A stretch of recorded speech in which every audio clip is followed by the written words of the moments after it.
Assalamualaikum ayuhan nabi wa rahmatullahi wa barakatuh. Assalamualaikum wa ala ibadillahi sholihin. Assalamualaikum ya wariyallah. Assalamualaikum ya habiballah. Assalamualaikum ya habib Rasulillah sallallahu alaihi wasallam. Assalamualaikum ya ahla la ilaha illallah. Assalamualaikum ya sahibal karamah. Assalamualaikum ya sahibah hazal kitab Sayyidi Syekh Mursyid wa sahabat. Radiyallahu anka tahiyatan minna ilaika wa rahmatullahi wa barakatuh. Al-Fatihah. Bismillahirrahmanirrahim. Alhamdulillahirrahmanirrahim. Ihdinas siratal mustaqim.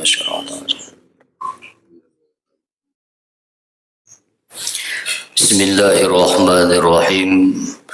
Assalamualaikum warahmatullahi wabarakatuh.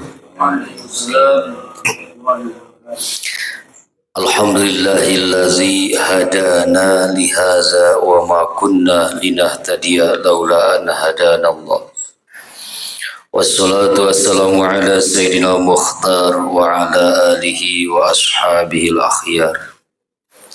Wa ba'du fa'lamu ma'asyiral ikhwan ja'alana Allah wa iyyakum minaz zakirina lahu katsiran wa minal ladzina la tulhihim amwaluhum wa la auladuhum 'an zikrillah.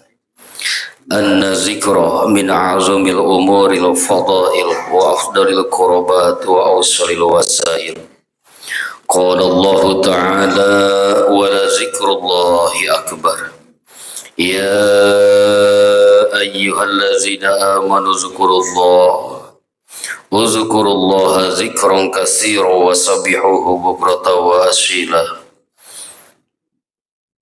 Wa zkur rabbaka fi nafsika tadarru'an wa khifatan wa duna jahri minal qawli bil ghuduwi wal asal wa la takum minal ghafilin. Subhanaka la ilma lana illa ma 'allamtana innaka antal alimul hakim. Allahumma rabbi shrah li sadri wa yassir li amri wa hlul 'uqdatam min lisani yafqahu qawli. Allahumma iftah lana bi futuhil 'arifin wa lana bi futuhil 'arifin. Allahumma iftah lana bi futuhil 'arifin. Allahumma iftah lana futuhal 'arifin bihikmatika wansur 'alaina min khazaini rahmatika wa zakirna ma nasina ya zal jalali wal ikram. Wa fahamnaha Sulaimana wa kullan ataina hukma wa ilma wa sakharna ma'a Dauda jibala wa sabbihna wa tayra wa kunna fa'ilin wa 'allamnahu subhanahu linusinakum min ba'sikum fahal antum syakirun. Allahumma ya muhillal musyrikin ya ilahana wa ilaha kulli syai' fatina bi jami'il ulumi wa atina jami'a hajatina. Bismillahirrahmanirrahim. Allahu hadiri, Allahu naziri, Allahu syahidun alayya, Allahu ma'i, Allahu mu'ini, wa huwa bikulli syai'in muhit. Rabbi zidni ilman nafi'a warzuqni fahman wasi'a birahmatika ya arhamar rahimin. Allahumma ighfirli zunubi wa li warhamna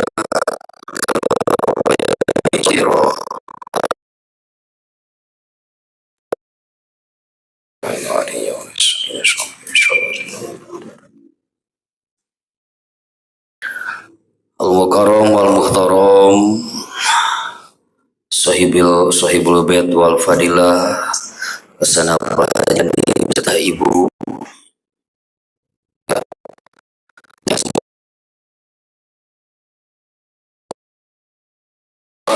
ya segala maksud dijauhkan dari balai.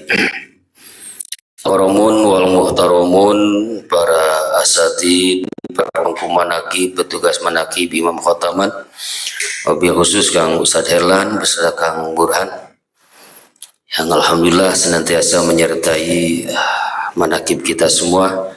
Semoga semuanya dilimpahi keberkahan dari Allah Subhanahu wa taala, berada dalam kejemberan rahmaniyah. Para pengurus DTKN Pondok Pesantren Suryalaya Kecamatan Gunung Putri, semoga diberi al-quwwah wal amanah oleh Allah Subhanahu wa taala. Para hadirin wal hadirat rahimakumullah. Hanja kita di Miftahus Sudur pasal ketiga, pembahasan tentang dasar hukum talqin dan ahd atau baiat. Jadi di dalam thariqah ada kalanya talqin itu cukup disebut dengan baiat atau ahad. Ada talqin wal ahdu wal bai'ah. Ahd ini artinya perjanjian. Yang dimaksud adalah perjanjian gaib kita. Allah menciptakan ruh, yang dimaksud adalah ruh qudsi kita semua dan seluruh malaikat di alam arwah atau alam kurang lebih 4000 tahun sebelum diciptakan surga dan neraka. Maka surga dan neraka ini adalah adik-adik kita, Pak Haji. Jadi adinda surga, adinda neraka, itu adik-adik kita itu ya. Jaraknya itu 4000 tahun.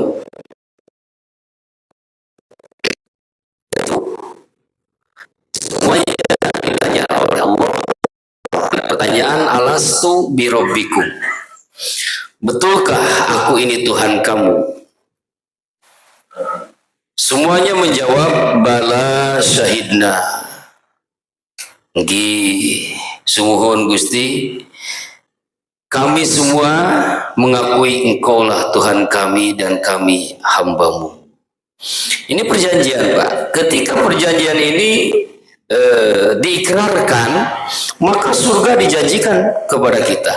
Segala macam kebahagiaan menjadi hak kita. Oleh karena di situ sudah ada hak, dan di balik hak itu ada kewajiban. Ini rumah Pak Haji Dani, ya berdasarkan akad, kan begitu. Ya.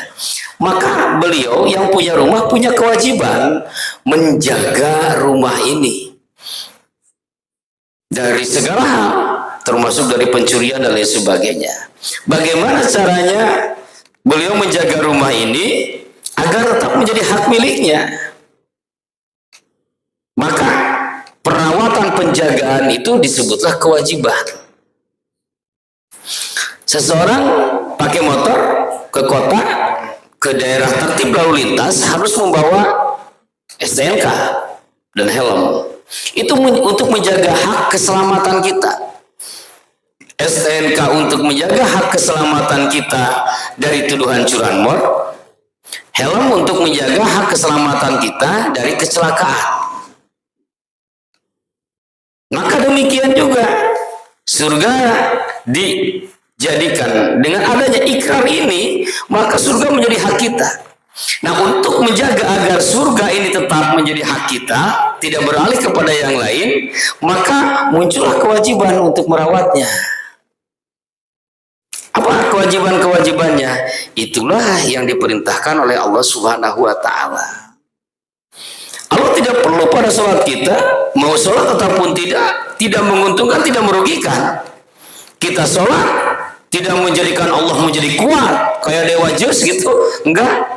Ya, kita bermaksiat tidak menjadikan Allah menjadi kurus. Tidak ada satupun yang menjadi pengaruh terhadap Allah Subhanahu wa taala. Wa insa falyu'min al-haqqu min rabbikum. Sampaikan Muhammad kepada umat manusia, al-haqqu min rabbikum, surat Al-Kahfi. Kebenaran itu datangnya dari Tuhanmu, dari Allah Subhanahu wa taala. Insya bila mana mereka berkehendak, falyu'min. Beriman, silahkan beriman. Wa in jika mereka berkehendak untuk kafir, falyakfur, silahkan. Mau iman, mau kafir, mau Islam, tidak mempengaruhi kepada ketuhanan Allah Subhanahu wa taala. Maka di situ tidak ada pemaksaan, Pak. Kalau ada pemaksaan, kenapa iblis gak dipaksa saja beriman? Ya, kalau memang Tuhan memaksa, paksa saja iblis, bisa kok. Tapi enggak, malah diberi perjanjian. Tangguhkan usia saja ya Tuhan, usia saya sampai akhir zaman, biar aku goda tuh anak-anak Adam. Diberi oleh Allah. Begitu. Ya, yang bermaksiat saja untuk merusak diberi oleh Allah Subhanahu wa taala. Nah, di situ disebut perjanjian, ya. Perjanjian di alam arwah. Terjunlah bebas ruh dari sana. Terjun ke alam pertama, alam Jabarut, ruh ditutuplah dengan pakaian Jabarutiah. Tutup Jabarutiah. Sesudah itu terjunkan lagi ke alam Malakut. Tutup lagi oleh pakaian Malakutiah, namanya ruh Rohani Saironi. Yang tadi namanya ruh Sultani. 2 lapis nih. Jati diri kita yang sejati ini sudah ditutup dengan 2 lapis. Sudah bisa turun ke bumi, sudah bisa. Cuma belum bisa beraksi untuk menjadi khalifah. Fungsinya, kenapa? Karena itu bersifat nurani, bersifat cahaya. Cahaya tidak bisa menyentuh benda tuh, nggak bisa menyentuh benda. Ya, benda harus dengan benda lagi. Begitu. Maka ibu-ibu gak usah takut kalau malam-malam berisik di dapur. Bukan hantu, itu kucing atau tikus. Hantu tidak akan bisa menyentuh benda-benda itu, enggak. Kalau mereka bisa menyentuh, udah terbang dari tadi. Wah, jin-jin kita banyak yang hadir, tapi enggak pada iseng. Ya, nah, ruh itu sudah ditutup oleh 2 pakaian, sultani dan rohani. Ruh kursi di dalam, terjun bebas ke dunia ini, belum bisa beraksi di dunia, maka diperlukan pakaian keduniawian. Diciptakanlah oleh Allah bahan bakunya 4 anasir. Ya, magnesium, Mg, saripati tanah, zat api, oksigen, O2, saripati angin. Ya, bukan itu air ya, saripati air. Kemudian O2, oksigen, saripati angin. Yang ketiga, yang keempat adalah saripati air. Ya, saripati air. H2O, hidrogen. Dari makanan, dimakan oleh orang tua kita. Ya, orang tua, suami, istri, calon suami, calon istri mengoleksi, udah dikoleksi, diseleksi, selesai seleksi, resepsi, penetrasi lahirlah generasi. Ya, pengen buru-buru. Iya, pengen buru-buru pulang. Pak Ari ini, pengen buru-buru Pak Ari. Nah, terjadilah gerakan kan di malam penuh berkah itu. Muncul kan 3 bulan nih, 4 bulan, 120 hari. Basarnya sudah ada di sini. Basarnya sudah ada, maka ruh terjun bebas setelah diberi izin oleh Allah. Lanjutkan.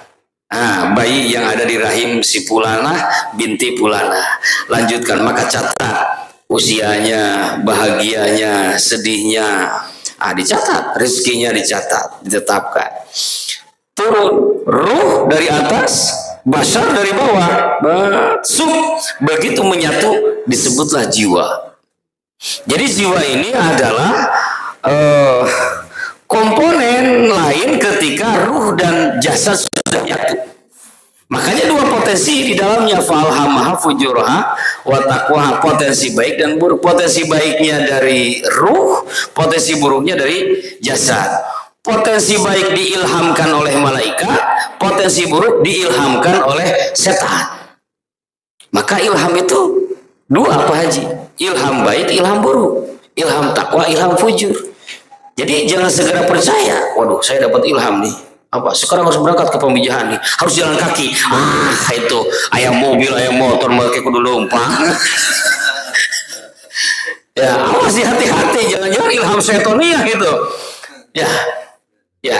Allah menciptakan segala hal yang ada di dunia ini tujuannya agar digunakan sesuai tujuan. Mobil agar digunakan, ya agar dipakai. Betul gak? Mobil ada, uang ada, ini kok malah jalan kaki.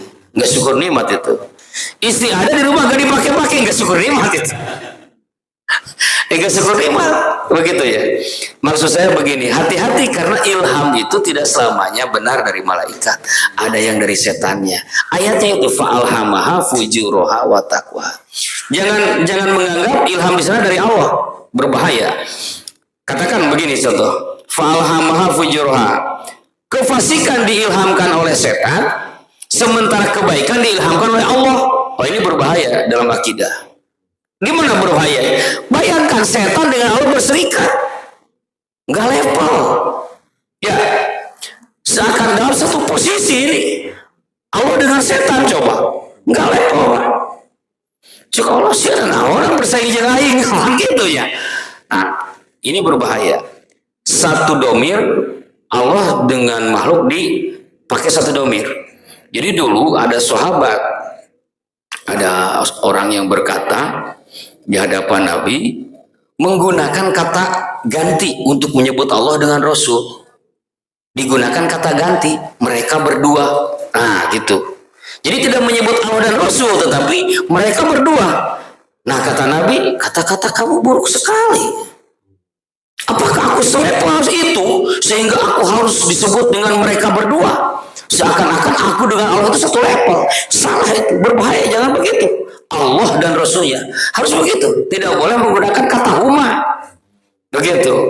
Nah, ini pun begitu. Kalau digunakan bahwa yang memberikan ilham kebaikan adalah Allah, memberikan ilham keburukan adalah setan, nah sama, mensederajatkan Tuhan. Maka para ulama sufi, ulama marifat, diantaranya Ibnu Arabi, jangan dimanai yang mengilhamkan kebaikan itu Allah, tapi malaikat. Maka ilham itu dua, ilham malakiyah, dan ilham syaitoniyah. Nah, nanti yang akan mulainya mana? Gampang sih, kalau ilham syaitoniyah mah tidak teguh, kan? Jadi kalau setan itu mengganggu Pak Haji untuk riba, ternyata gagal, besoknya lain lagi dia menggodanya, nggak akan dengan riba. Nggak. Kalau yang kekeh itu hawa nafsu. Aing pokoknya kudu jadi we hawa nafsu eta mah. Setan mah berganti, geus ganti, geus boga teresepan we. Cari celah yang lain gitu. Kalau ilham kemalaikatan membuat hati tenang, ya tidak melabrak syariat. Gitu. Membuat hati tenang. Kalau robaniyah, petunjuk bukan petunjuk robaniyah, seperti mimpi robaniyah, hati teguh dan itu pasti terjadi. Kita misalkan mimpi ziarah di Suriyalaya, siangnya setelah bangun tidak ada niat untuk ziarah, tetapi ternyata sore hari ada orang yang perlu diantar ke sana. Setelah di makam kita baru sadar, loh tadi malam kita ngimpi di sini. Nah, itu mimpi robaniyah. Pasti terjadi kalau robaniyah. Nah, ikhwani rahimakumullah. Jadi di dalam diri kita ada potensi baik dan buruk, takwa dan fujur.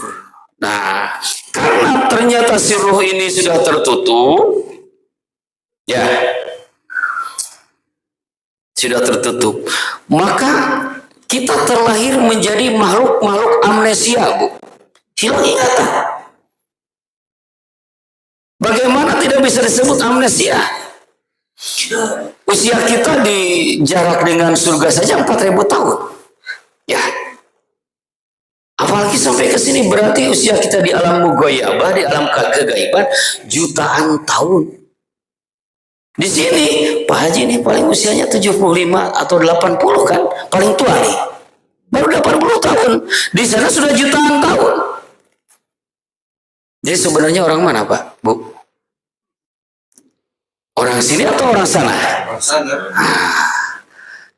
Saya ketemu orang baru 5 tahun di Tasikmalaya. Ditanya, lah Akang sebenarnya di mana? Saya Jakarta. Usia saya sekarang 55, berarti Akang 50 tahun di Jakarta. Iya. Oh, sudah hafal banget dong. Monas, TMI, dan sebagainya. Enggak tahu apa itu Monas katanya. Akang orang Jakarta, iya. Tapi kok gak tahu Monas? Enggak. Di mana mana? Mana saya nggak pernah dengar juga baru sekarang. TMI nggak, baru sekarang. Apapun yang berkaitan dengan Jakarta dia tidak tahu.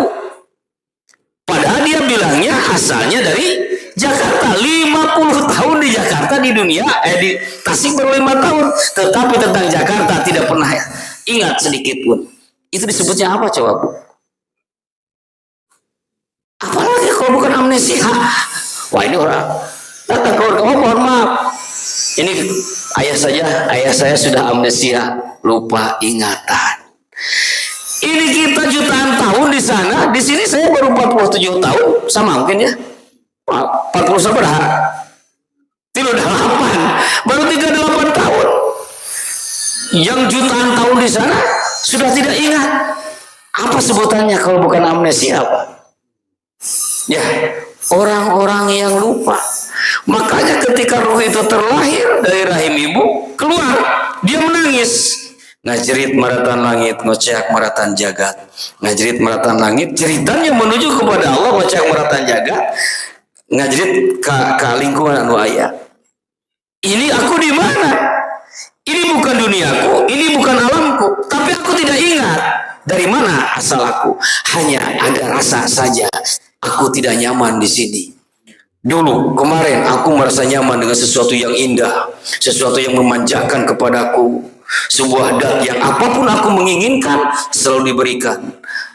Tidak pernah aku merasakan keresahan dan lain sebagainya. Bergelimang keindahan dan kenikmatan. Kenapa tiba-tiba ada di dunia yang fana ini, dunia yang penuh kenistaan? Menangis bayi. Nah, tertutup ruh. Bayangkan Pak, Bu, nggak tertutup bagaimana? 2 jari di bawah susu sebelah kiri. Di dalam dada ini ada mahligai, di dalam mahligai ada dada, di dalam dada ada kolbu, di dalam kolbu ada fuad, di dalam fuad ada saraf, di dalam saraf ada lub, di dalam lub ada sir. Nomor 7. Kemanusiaan kita sejati di dalam. Jadi kalau harus dibongkar itu 7 lapis di dalam. Tertutupnya sangat dalam. Pantas namun pohon teh. Maka satu-satunya cara supaya dia ingat harus ada orang yang mengingatkan. Betul kan? Harus ada orang yang mengingatkan. Maka Tuhan mengutus Rasul. Untuk apa? Mengingatkan hari-hari bersama Tuhan. Hari-hari bersama Allah. Rasulnya tidak ada, pewarisnya muncul. Makanya muncullah beat. Untuk mengingatkan janjimu dulu bersama Allah. Begitu. Mengingatkan terhadap janji tersebut. Beat itu bahasa lainnya jual beli. Artinya menjual diri kita, ya. Kita melakukan kontrak jual beli dengan Allah Subhanahu wa taala itu. Ya. Dengan Allah Subhanahu wa taala. Di situ ada ikrar perjanjian untuk mentaati segala peraturan dan menjauhi segala larangannya. Agar kita mampu melaksanakan perjanjian yang dulu itu. Nah, itulah ahad atau bayat. Nah, untuk mengingatkannya itu, maka harus sering diucapkan kepada orang yang sakit itu nama suatu nama yang pernah dicintai oleh dia. Sok lamun budak sakit karena cinta sampai ke koma misalkan susah, nggak akan sembuh-sembuh kecuali dengan itu. Abu Nawas dipanggil, ada seorang putra raja sakit lama tidak sembuh-sembuh. Dipanggillah Abu Nawas oleh raja itu. Abu Nawas curiga ini penyakit psikologis bukan fisik. Ada cinta yang bertahta di dalam dadanya. Maka Abu Nawas nanya keluarganya, dia pernah main kemana aja? Disebutlah kota-kota sampai menyebutlah Jakarta. Telinganya ditempelkan di dada si anak itu, di jantung maksudnya. Lalu beliau menyebut Bandung normal, Bandung masih normal, Tasik masih normal jantungnya, Purwakarta Kayak tebak kata gitu tak. Begitu menyebutkan Jakarta, wah, berarti ini orang ceweknya di Jakarta nih. Deteksi. Jakarta kan banyak ya. Jakarta Timur masih kayak tadi nih. Jakarta Barat masih. Jakarta Pusat semakin cepat jantungnya. Terus diperkecil. Oh, apa nama di Jakarta Pusat? Salah satunya. Menteng ya, misalkan. Begitu nyebutkan Menteng, bergeraknya semakin cepat. Udah selesai. Raja obatnya Menteng. Dibawa ke Menteng. Begitu dikatain bahwa dibawa ke Menteng, bangun itu anak. Sehat, Pak. Ternyata ada cinta yang bertahta di dalam dadanya. Kenapa? Itu yang dicintainya. Dia telah merasakan kenikmatan bersamanya. Maka begitu Rasul dan para pewarisnya datang mengingatkan kepada apa? Menyebut nama yang pernah membersamainya, di mana mereka semua ini pernah bersama dia. Apa? Tidak ada Tuhan selain Allah. Itu yang dibawa.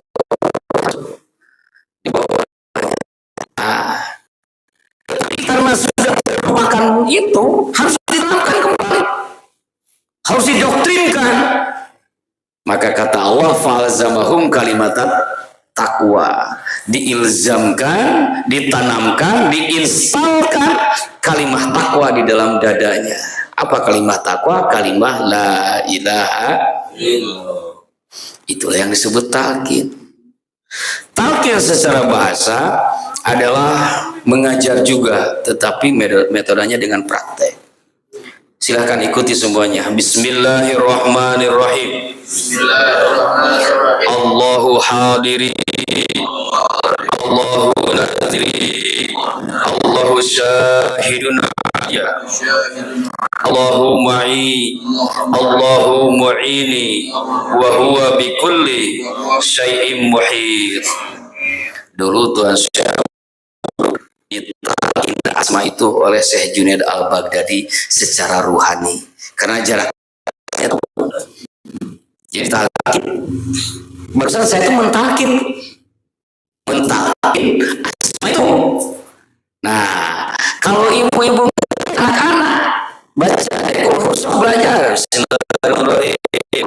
anak-anak ikuti, itu namanya mengajar dengan metode talqin. Talqin itu mengajar dengan praktek secara bahasanya. Yang tadi Tuan Syekh Abdul Qadir oleh Syekh Junaid Al-Baghdadi ditalkinkan doa yang tadi Tuan Syekh. Kita alhamdulillah menerima dari pengasahabat di pengajian. Setiap mau ngaji itu doanya itu Allahu hadiri. Ditutup tadi Allahumma arinal haqqo dan alhamdulillah dan alihasa. Nah, itu talqin secara bahasa. Jadi mengajar dengan praktek. Atau memberikan contoh, murid mengikuti. Sholat begini, murid melihat belakang, mengikuti. Itu pun talqin. Ya, secara umum mengajar dengan metode praktek itu namanya talqin. Ya. Nah, lalu kemudian kesininya menjadi sebuah kata khusus, menurunkan keilmuan amaliyah.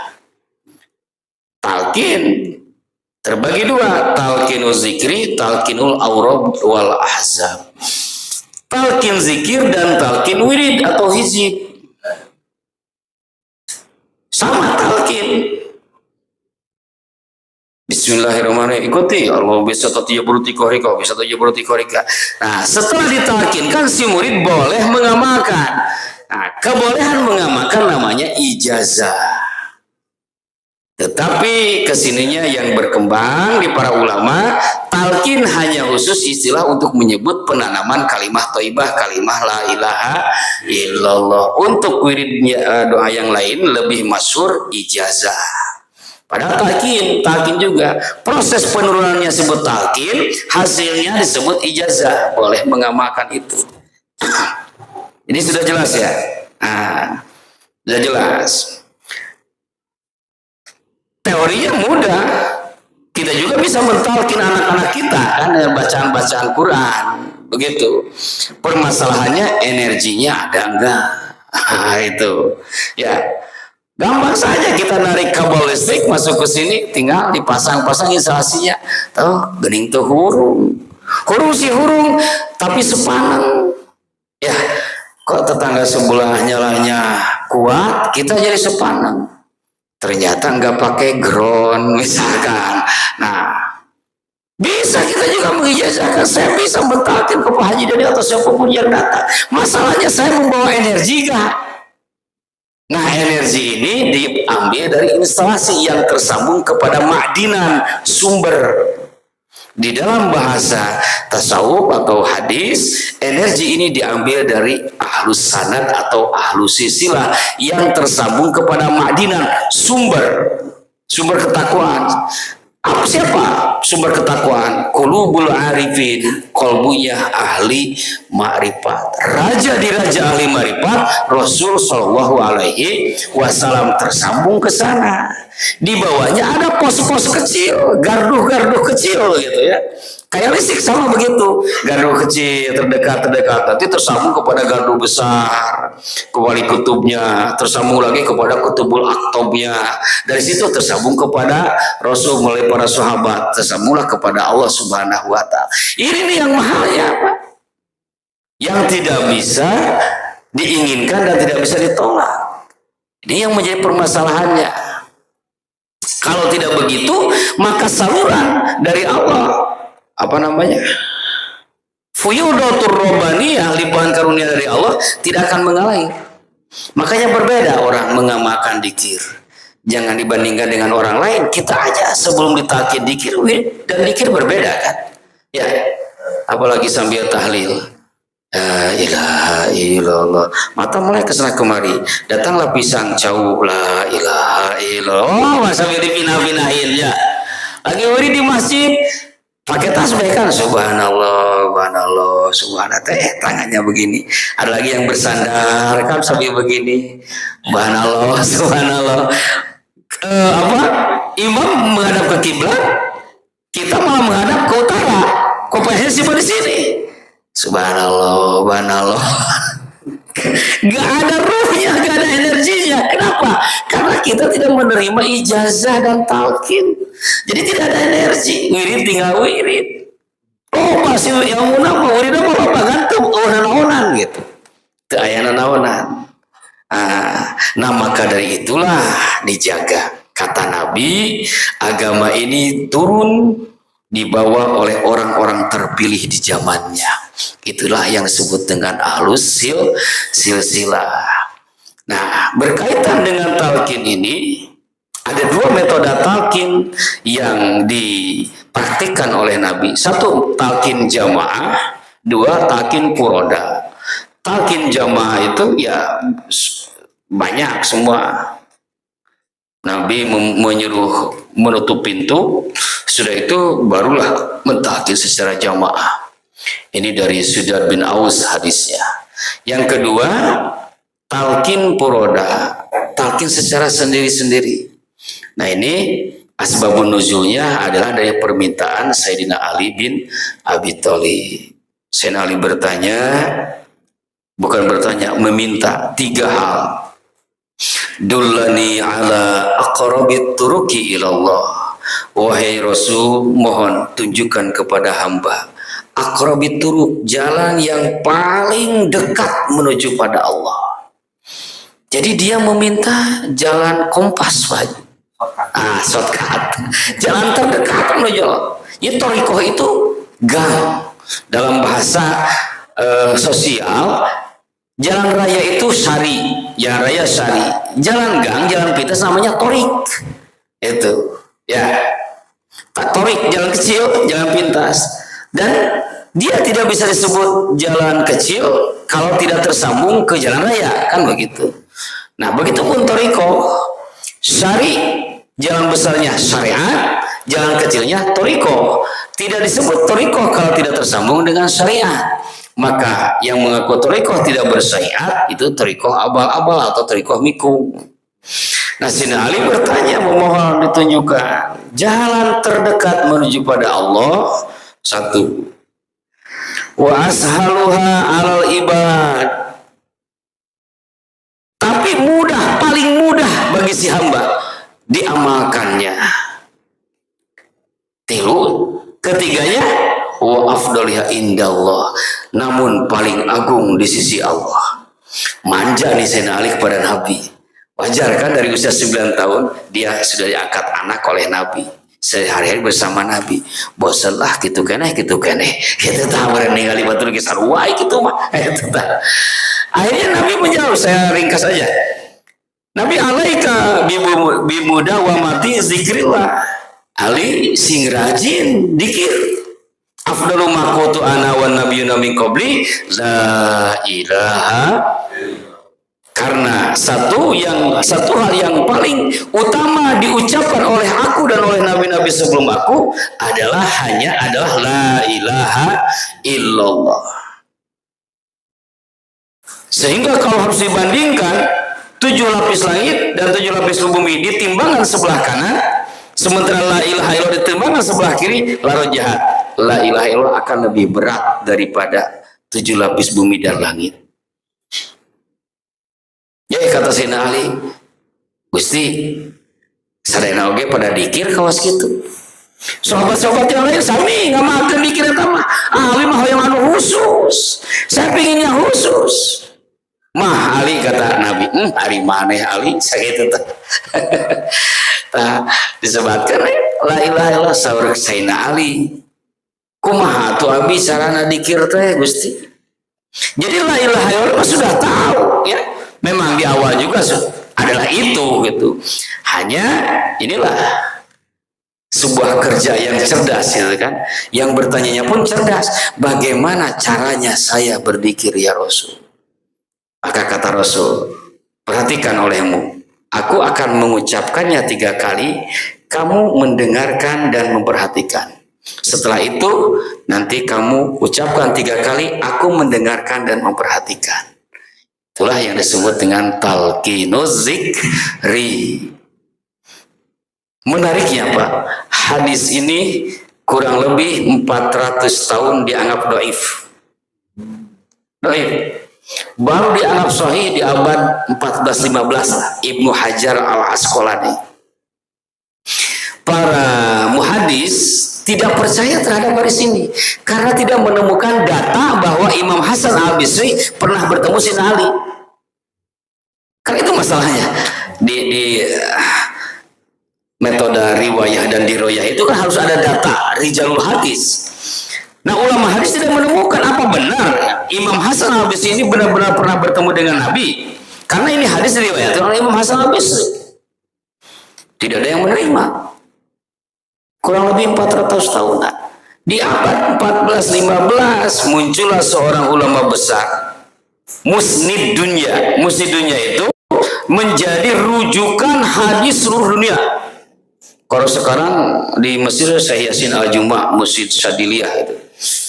Nah, bahkan ini tokoh tidak hanya muslim dunia tetapi Amirul Mukminin fil hadis. Pemimpin orang-orang beriman dalam ilmu hadis, namanya Ibnu Hajar al-Asqalani. Dia membuat syarah Sahih Bukhari, nama kitabnya Fathul Bari. Segini Pak Haji tah kitabnya. Saya pun belum punya, nggak punya uangnya. Kode. Fathul Bari namanya. Nah, kata Imam Ibnu Hajar, beliau menemukan bahwa yang namanya Al-Hasan Al-Bisri itu benar-benar bertemu dengan Imam Ali 3 kali. Bahkan beliau mengatakan ketika terjadi fitnah pembunuhan Khalifah Utsman bin Affan, Al-Hasan Al-Bisri ada di Madinah menyertai Sayyidina Ali dengan berbagai argumentasinya, dan ternyata para ulama hadis menerima semuanya. Muncul muridnya Imam As-Suyuti, dia perkuat lagi oleh Imam As-Suyuti, data-datanya semakin kuat. Sahih jadi. Bayangkan Pak, para sufi selama 400 tahun tetap teguh di tengah-tengah para ulama lain mengatakan hadis dhaif. Begitulah, karena memang berbeda cara metode penurunan hadisnya. Kalau para sufi Misal Pak Ustadz Heran menerima hadis dari Kang Burhan, dari Kang Urip, Pak Dodi. Dari mana hadisnya? Dari Kang ini. Kenal dengan Pak Dodi soal Kang Urip? Enggak. Cek Kang Helan teh. Cek Ibnu Arabi mah. Ente percaya eta hadis di Nabi berdasarkan jamaah anu ente kita pernah panggil. Gitu. Kamu mempercayai sebuah hadis dari orang yang kamu sendiri juga tidak pernah bertemu dengan orang itu, hanya menurut informasi saja. Sementara aku langsung dari nabinya. Begitu kan kalimatnya. Sementara aku langsung bertemu dengan nabinya. Inilah perbedaannya. Kan? Itu riwayat ya, bidor ini dengan bil mukasyafah. Maka wajar kalau ada perbedaan. Ini saya sampaikan bukan berarti menyalahkan ulama hadis, enggak. Semuanya benar karena metode yang berbeda ya, metode berbeda. Saya sampaikan hanya untuk penguat, jangan sampai menjadi lemah keimanan oleh karena hadis-hadis yang sering digunakan di dalam thariqah dianggap dhaif gitu. Saya di MHTM di Galunggung kemarin ada seorang ini Pak Guru Fauzi bertanya tentang hadis posisi ini yang 7. Saya pernah ditanya katanya oleh teman-teman, di mana itu derajat hadisnya? Karena di kitab-kitab tidak ada. Saya jawab, hadis dianggap dhaif dan sahih dilihat dari apa? Sanadnya. Kalau sanadnya di situ ada pembohong, berarti dhaif. Betul. Kalau sanadnya semuanya orang jujur, terpercaya di zamannya, jadi sahih. Betul. Dengarkan, saya menerima hadis itu dari Pak Juhaya S. Praja, dari Pak Cecep Abah. Beliau menerima hadis itu dari Abah Ano, Abah dari Abah Sepuh, dari Syekh Tolha, terus dari Syekh Khotib Sabas, Syekh Abdul Qadir, sampai Rasulullah. Inilah sanadnya.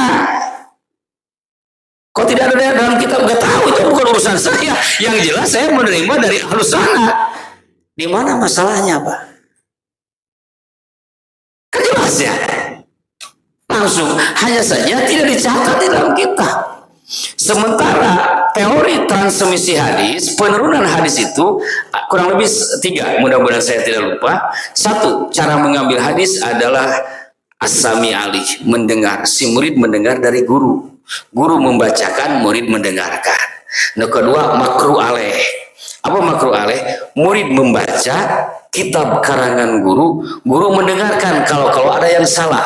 Seperti Imam Syafi'i kepada Imam Malik. Begitu dijajahnya karena Imam Syafi'i sudah ketahuan al-muwatta'nya, maka disuruh ngajar. Gurunya mendengarkan. Oh, enggak sebenar.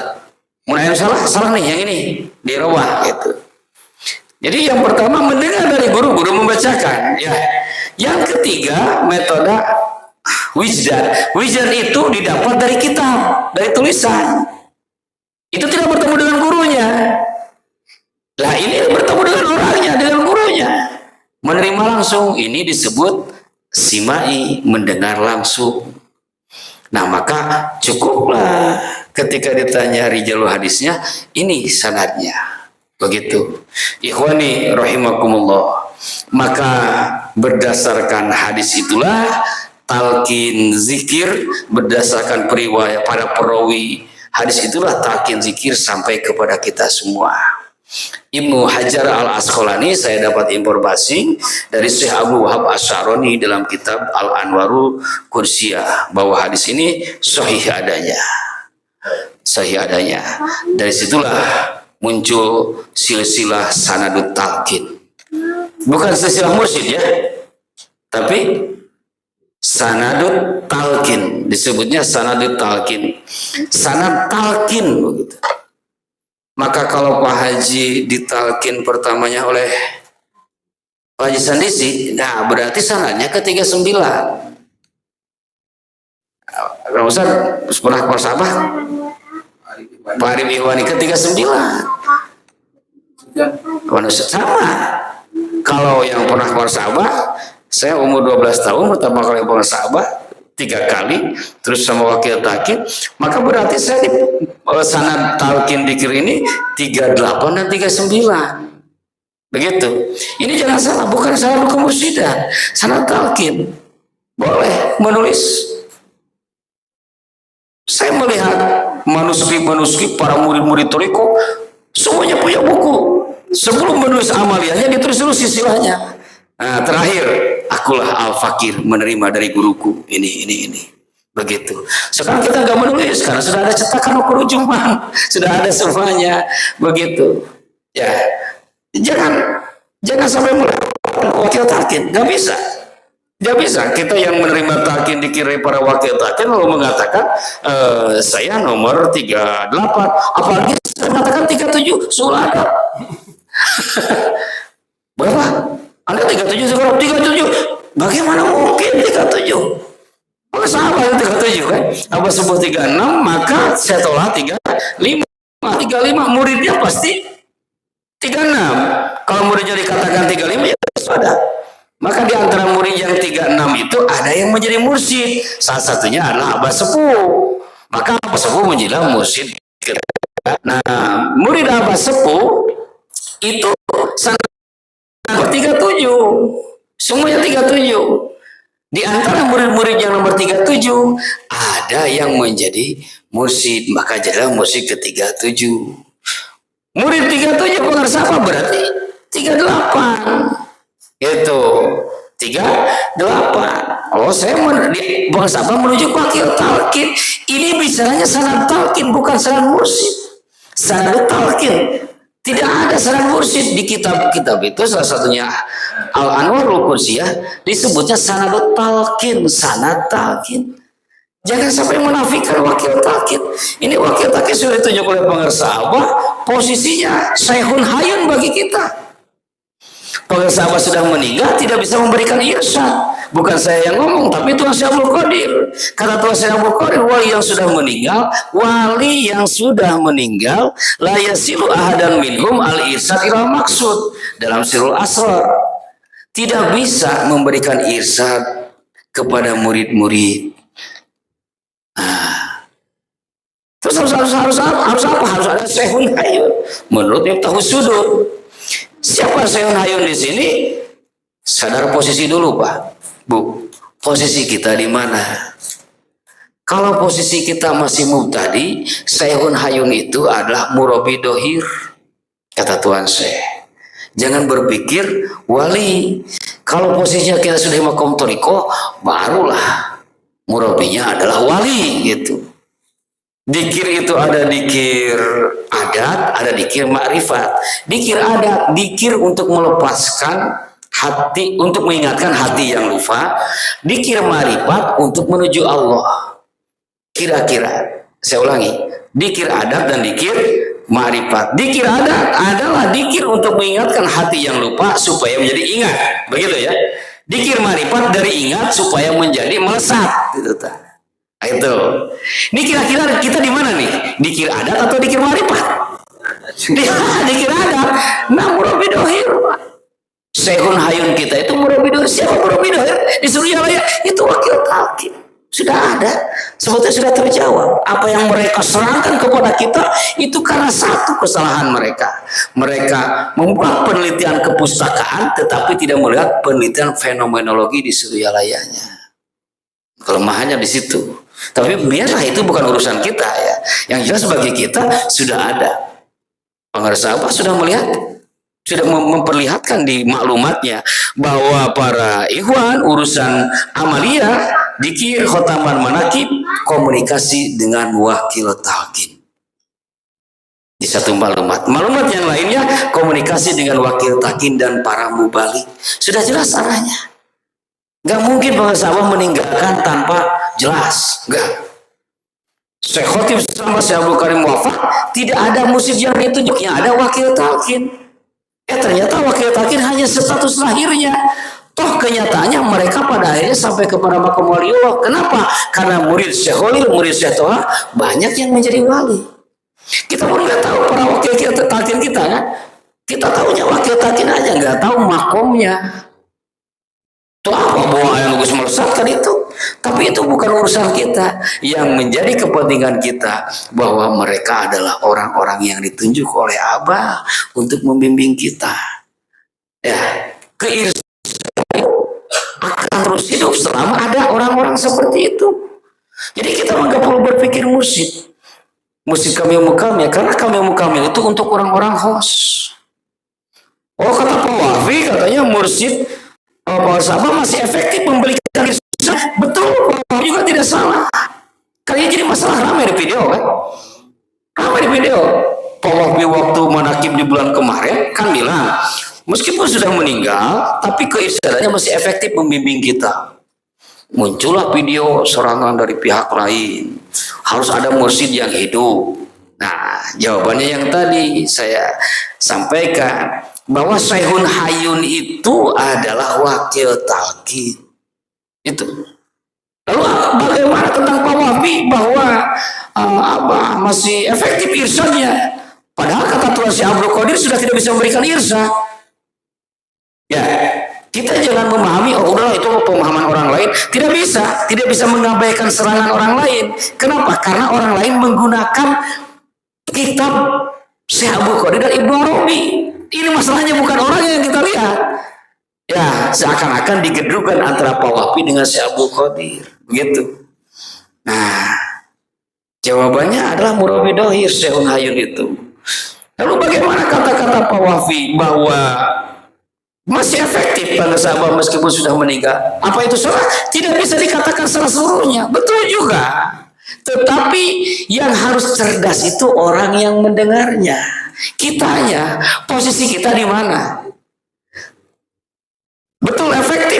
Pak Wafi yang bicaranya wakil talqin, orang host dari murid-murid apa? Bagi beliau efektif dan dibuktikan kan? Tuan Syekh Abdul Qadir yang sudah meninggal di tahun 561 Hijriah, 1165 Hijriah, sudah meninggal 1165 Hijriah, masih bisa mentalkin Gus Dur kan? Ya, nah Gus Dur kan ditalkinnya oleh Tuan Syekh Abdul Qadir.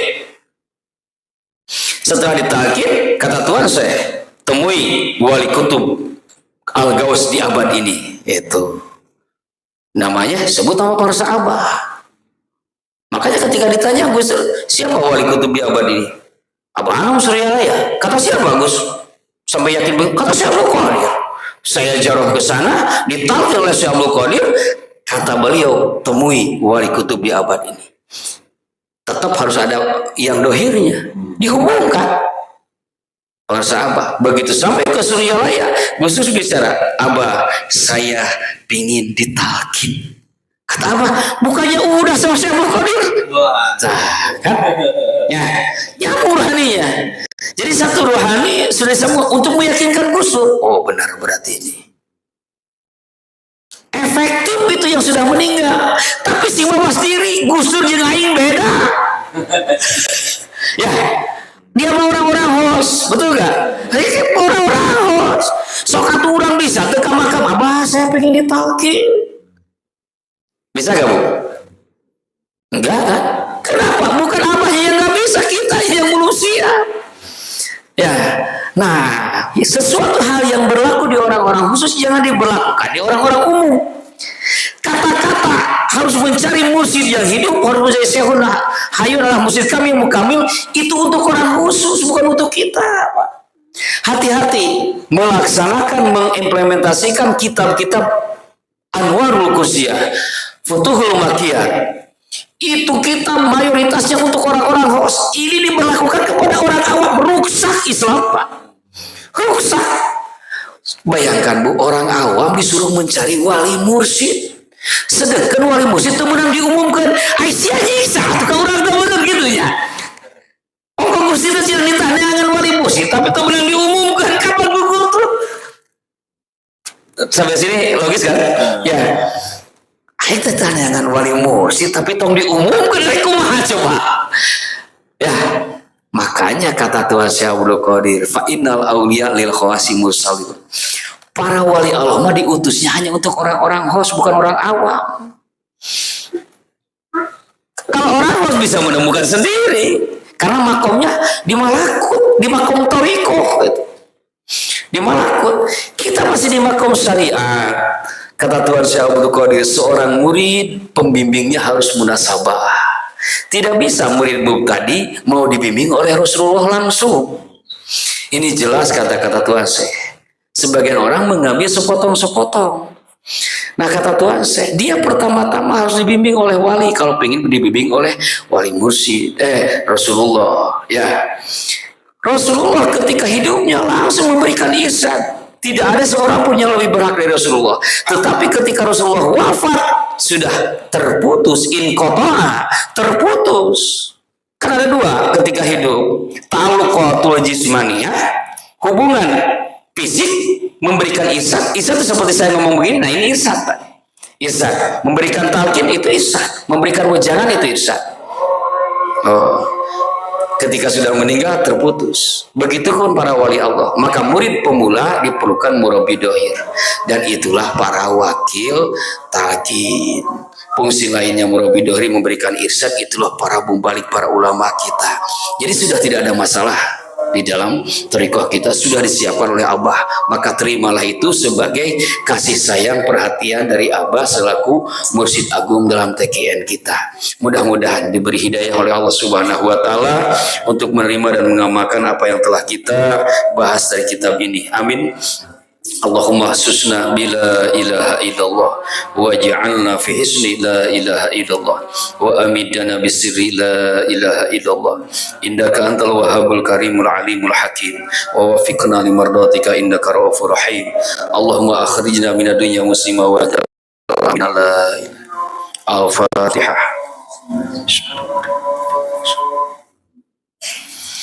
Hadanallahu wa iyyakum ajma'in. Wassalamualaikum warahmatullahi wabarakatuh.